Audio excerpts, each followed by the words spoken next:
Erkak va ayol psixologiyasi bo'yicha tushuntiraman, qaranglar. Ayol kishi tepada, ya'ni hamma narsasi to'la to'kis bo'lib tug'iladi.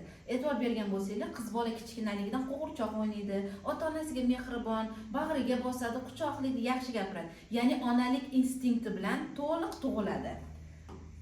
Erkak kishiga keladigan bo'lsak, erkak kishi shunchaki tug'iladi, hech qanaqa instinkt yo'q, ta'lim, tarbiya, mehribonlik, g'amxo'rlik hali yo'q ularda. Shuning uchun u pastda.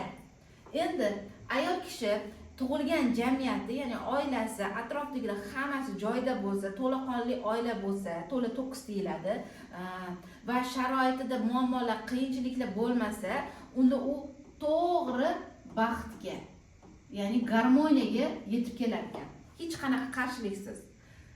Erkak kishi esa tug'ilgan joyida u to'laqonli oila bo'lsin, hamma narsasi joyida bo'lsin, lekin u to'g'ridan to'g'ri baxtga yetib kelmas ekan. Ya'ni baxtga yetib kelishi mana tepada.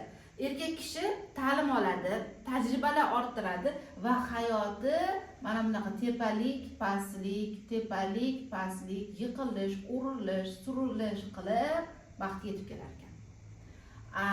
Agar erkak kishiga ta'lim tarbiya to'g'ri berilmasa, atrofdagilarni ta'siri salbiy bo'ladigan bo'lsa, u shunchaki to'g'ri osongina botqoqlikka, ya'ni yiqilishga kelar ekan.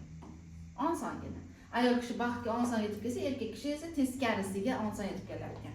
Demak, agar ayol kishi tug'ilgan joyida to'la to'kislik bo'lmasa, nomaqbul jamiyatda, oilada bo'lib qolsa yoki qo'shilgan atrofidagi insonlar yomon bo'lsa, unda ayol kishi to'g'ridan to'g'ri pastga qarab botqoqlikka qular ekan.